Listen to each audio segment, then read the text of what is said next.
Manchester City 2, Newcastle 1. Massive win for Man City in the title race, guys, taking the gap to just 2 points before Arsenal, of course, play Tottenham away tomorrow in the North London derby. This game right here was a very interesting one, man. It was a game of two halves, I think. And Newcastle, to be fair to them, after their long trip to Karabag midweek, they did well, man. They did well. They should have done better in the second half. Probably should have taken chances, but they were good in that second half, and City, to be fair to them, just held on to the lead, man. They saw the game out very professionally and quite unorthodox for City to do that. We're used to them blowing teams away, and they didn't have to do that in the second half. They were inferior in terms of possession, chances created, everything, but they just defended well. And that's all you need to do, man. You don't need to play particularly well in second halves to see games out if you're a great team, and they're showing why. They're up there with Arsenal at the moment, man, and it's up to us tomorrow to do our job. But make sure, if you're new, guys, you hit the subscribe button, hit the like, and also comment down below your thoughts, and make sure you check out all my socials, TikTok, everything's in the description, guys. But this game right here was a very interesting one, man. Very, very interesting goal scorers as well, because Nico O'Reilly getting a brace today from midfield. Really impressive, man. Really good goals. But yeah, today was quite a weird game, man. I'm not going to lie. It was, in terms of XG and stats, it wasn't the statistical game in terms of chance creation, but we saw moments, especially early on, where City were by far the better team, man. In the first half, they looked the much more threatening side. I know Newcastle scored, equalised, but they were finding it so easy to get in behind Newcastle, man. One pass over the top or through from Rodri, and they were defending for their lives, Newcastle. And yeah, man, if City took advantage, they maybe could have scored more than two in that first half. But Nico O'Reilly, I mean, what a goal for the first one. You could look at Pope and say, what the hell's he doing? But it's just a brilliant first-time finish, man. You really don't expect it from O'Reilly as well. He doesn't take many shots on from that position, but it came to him really nicely, and he just smashes it in, bottom corner, to make it 1-0 in 14. And then you're thinking, oh shit, it's going to be the same old, man. City are going to batter Newcastle, and they're going to get the 3 points. But it was a hard-fought win in the end for the second half. But literally 13 minutes later, 8 minutes later, with Lewis Hall, man. Hey, guys, Lewis Hall is a real talent, man. I've been saying this with him at left-back because, yes, he's had some injury concerns, but when he is fully fit and playing, he's a real talent, man. I think he has a case to start for England at left-back. I know O'Reilly has been doing very well, but we've seen him more in midfield now. So it's up to Thomas Tuchel, really. Ex-Chelsea Academy as well. I'm pretty sure he managed Hall at Chelsea. But yeah, it's a very nice finish, man. Jacob Ramsey lays it off and he hits it bottom corner. I know it takes a deflection, but it's a very good finish, man. Both left-backs, if you want to. I know O'Reilly wasn't playing there, but hey, man, the two competing for each other in England. Both score. It's absolutely mad. And then you're thinking, okay, game on here, man. Game on. I know Dan Burn got an early yellow and you're thinking, oh shit, against Haaland. But that battle was a battle of the ages, man. Haaland v Dan Burn was a proper old school battle. Defender and striker. Really mental, man. Those pictures are going to be insane because it was sick seeing them obviously dap up after the game because that battle was insane. It was mad. They were going at each other's throats physically, man. They were battling hard, man. Really, really interesting one. But yeah, man, 1-1 and you're thinking, okay, Newcastle kick on. But they didn't really, man. There were too many times City would break forward and Newcastle would not be able to contain it. I know their midfield three, they are really missing Bruno Guimaraes. They had Jacob Ramsey, who was okay today. Tonali wasn't his best. But then you've got Willock, and it's just not too defensively secure. Maybe Joe Linton, in hindsight, could have been a better option in the midfield, but he's just coming back from injury. I thought Valdemar was anonymous, man. I don't know what's going on with this guy. He's got one goal in his last 16 games. I thought he was a real talent, and he definitely is. But I don't know what's wrong with him, man. Why does he keep playing in the 10 in some games? And why is he so deep? I know he loves to get on the ball, and that's kind of his game, but as a striker, you've got to be making runs into the box. There's too many times Alanga Gordon broke forward, and he's not even near the box. He's chilling back in midfield, and it's like, bro, we get you're good on the ball, but you need to score goals.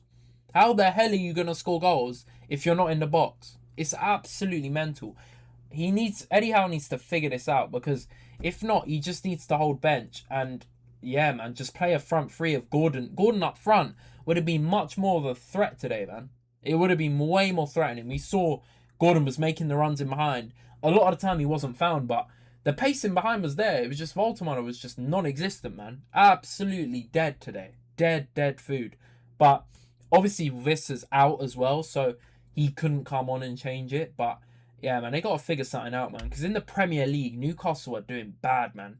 They're 10th. 10th in the league, guys. And that's before a lot of teams play. So they could potentially drop further down. Mid-table for a team that should be challenging for top 4. It's not good, man. They spent a lot of money in summer. They need to pattern up in the league. I know they're doing decent in the Champions League, but it's not looking good. But yeah, man, the first half, O'Reilly got his second goal. The second goal is absolutely brilliant from Haaland. Semenyo plays a nice pass through to Haaland out wide, and his cross in is amazing, man. It's a really good cross into O'Reilly, who heads it in brilliantly for his second goal. Brace for O'Reilly. Really, really good to see him kind of in his natural position. He's a natural midfielder, and he's actually more attacking. He's known as a 10, so this is a really interesting one for Tuchel and Pep to manage, man, because he's been doing a shift at left back, but Aït-Nouri seems to be doing a job there. But Haaland, man, what a flipping player, man. Hey, guys, you can say he's dropped off in terms of goals, but he's becoming a much more complete striker this season. We've seen it. He's got the second most assists in the league, guys. I don't think people realise that. Only Bruno has more assists than Haaland this season. That is mental for a guy that's known for just bulldozing through and banging in goals left, right and centre. He's only got like 2 goals this year, but it's much more than that because he's becoming way more involved in build-up. He's also linking up play and he's crossing in balls. Like, what is there that Haaland can't do at the moment? It's absolutely mad. And when you've got a player like this, it's very hard for teams to stop. Yes, Burn had a decent battle with him, but hey, that assist for the second goal is key because without that, it doesn't get created. So big up to Haaland, man. He's really evolving, and he's only 25, guys, so he's only going to get better. He's not in his prime yet, and he's already breaking records goal scoring wise, left, right and centre. He's been top scorer for time, and it doesn't look like that's ever going to change, even though there are people who aren't far off him. But 22 goals this season, absolutely mental with 7 assists. What a player. But yeah, after that equaliser, to be fair to Newcastle, they gave it a good go, especially in the second half. But in the first half, I thought it was very fortunate for City, what I will say, because Ruben Diaz gets a yellow, rightly so, and then they score from a free kick, guys. Dan Burns scores from the free kick, and if you watch it back, you'll see that Diaz, on a yellow, in the box, pushes Dan Burn into an offside position, and then he equalises. Guys, I know there's not a rule for this, obviously, but surely you've got to give the benefit of the doubt to Burn, man, because if he's not pushed, he scores onside. He scored offside because Diaz pushed him, which is a foul in the box, and surely that's a second yellow and a penalty. But yeah, man, I thought City got away with that one, man. I know there's probably no concrete rule for that, but it's quite incompetent, no, of VAR to not see that he's done that. I think everyone realised that, and they got very lucky there, man, because hey, that's 2-2 at half time, and Diaz off, that's 10 men. Could I be reading too much into it? Maybe, but let me know what you guys thought of that, because I thought that was a bit lucky, if I'm being honest, from City point of view. But yeah, Pep saw that and immediately at half time hooked Diaz off for Kuzanov. And yeah, the second half was a totally different game, guys. I mean, Newcastle, for the most part, they looked okay on the break, but there was no end product, and their defence was just constantly trying to stop City from scoring in that first half. But in the second half, from 60% possession to City to 52 to Newcastle in the second half, man. They turned the table completely, man. I know they forced Donnarumma into 4 saves in the first half, and Donnarumma's always just top of his game. But yeah, man, second half was totally different. They went from having like little to no XG, Newcastle, to slightly improving that. But the only reason why it was only slightly improved is because they had loads of shots. They just didn't take them, man. It was poor, man. I'm not going to lie. Yes, they played a lot better, but they do not have end product at the moment, man. They have no end product whatsoever. It was so frustrating to watch. And I knew this game was kind of going to be City winning, so I was just watching it from a neutral standpoint, regardless of being an Arsenal fan. But Hey, man, this is why Newcastle are where they are, guys. I'm going to be honest. Like, it was poor in front of goal. But, yeah, man, they were much better in the second half. And I will give them that. Now, City defended very well. Rodri was keeping the game moving. Like, he was controlling that midfield. Bernardo Silva did his job. Another player that's quite lucky to actually be on the pitch. Because, if you guys remember correctly, he's on a yellow. And he jumps into Dan Burn, fouling him. I know it's a few moments after his first yellow, but surely that's 2 yellows. I don't know what the ref's on about. But, hey, man, they deserved the win today, man. They did deserve it. Nunes was solid. Ain't Nori was a bit wasteful going forward, but did his job. And O'Reilly was very, very good.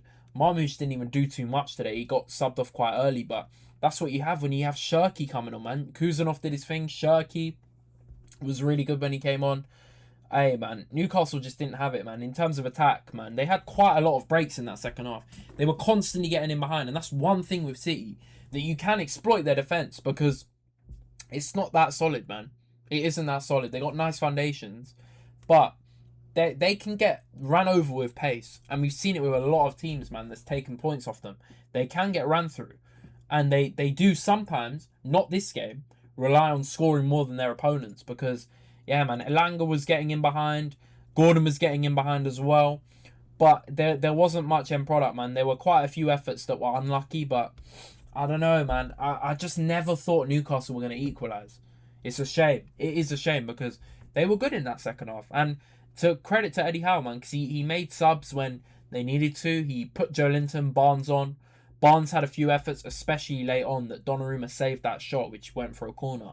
That was a decent effort, but it wasn't enough, man. Trippier was getting caught out a few times today. Murphy came on. Asula didn't make any impact, man. Really didn't. And City just were able to see the game out. But let me show you guys more on this game here. I've said this today, but to be fair to Newcastle, they were much better in the second half. I just didn't think they did enough in terms of in front of goal today in attack to get the equaliser. But certain individuals, I do want to big up Lewis Hall. I thought he was really good. Thiaw did his thing. Pope made some big saves as well. Yes, he should have done better for the first goal, but Jacob Ramsey was okay as well. And I thought Tonali was a bit off it today. Gordon had runs. I think Gordon would have done a shift earlier at striker, if I'm being honest. But yeah, man, just too many. Elanga just not good enough, man. There's too many like not great performances in attack to not equalise. Sorry. And City were just cruising at times in that first half. And in the second half, they just defended well. It was a big, big result for them. And you could see it, man. 2 points behind now. The gap has gone. The gap's gone. It's really not good. But we've got North London derby tomorrow. And I'm confident we will get a win there. But it's not going to be easy, that's for sure. Tottenham, I've said this in my previous video. Go check it out. They have nothing to lose. Well, they have everything to lose in terms of league position in the Prem. But they've got to get points, man. They really need to get points. They haven't won in this calendar year yet in the Prem. So they've got to fix up quickly. And what a better way to do it. But nah, man. We got to have our heads on. We got to win that game. And hopefully make the gap bigger again. But big result for City, obviously, today. Make sure you guys hit the like, subscribe if you're new, comment down below your thoughts, and follow all my socials. I'll be posting a lot more football content different to here on my TikTok, everything down below. But it's been JZ Knows Ball, and I'm out. Peace out, guys. Take care.